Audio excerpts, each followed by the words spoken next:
Well, I could tell you a little bit about the regulation of aggression. One of the things I studied, especially when I was in Montreal, was the development of antisocial behavior in children and in adolescence. And antisocial children, so they tend to be aggressive. Antisocial children tend to turn into antisocial.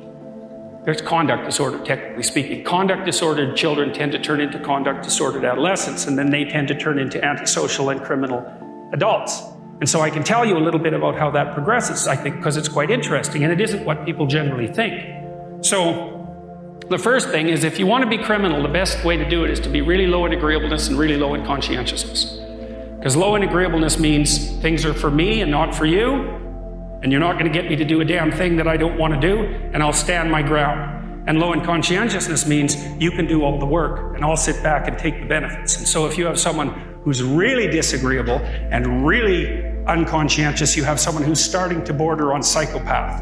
And if you add high intelligence and high emotional stability to that, then you have someone who won't work but will reap the benefits, who doesn't give a damn about you, who's assertive as hell, and who's smart.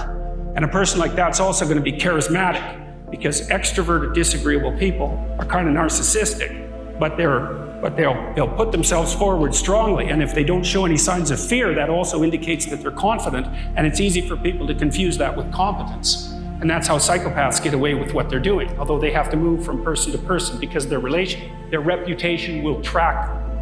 So anyways, back to the development of aggression in children, the development of criminality in adults. Here's how it seems to work, at least in part. It's more complicated than this, but I'll put in some of the sociological elements as well.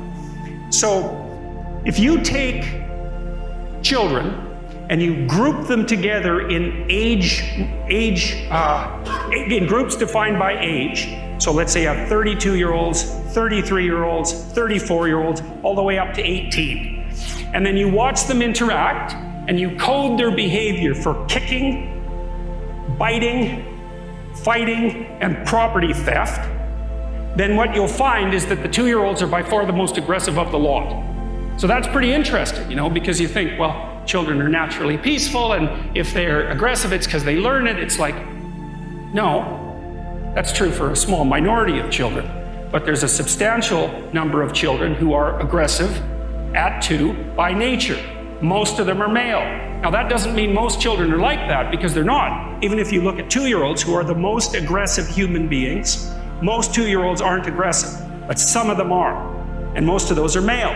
Okay, so then let's say you identify this cohort of aggressive 2-year-olds, and you track them across time.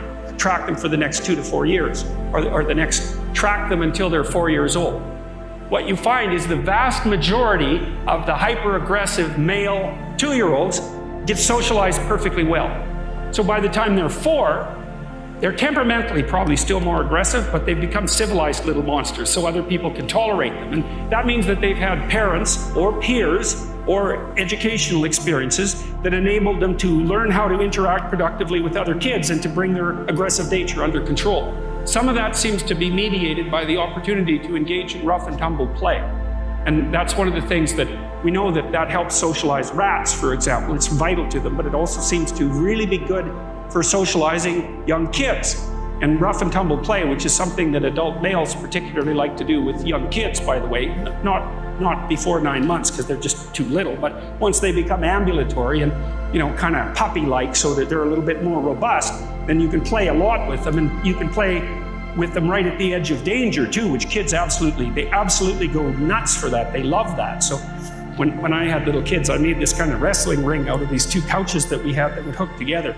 And I'd bring them on there and, toss them up in the air and catch them, 8, 10 feet. No,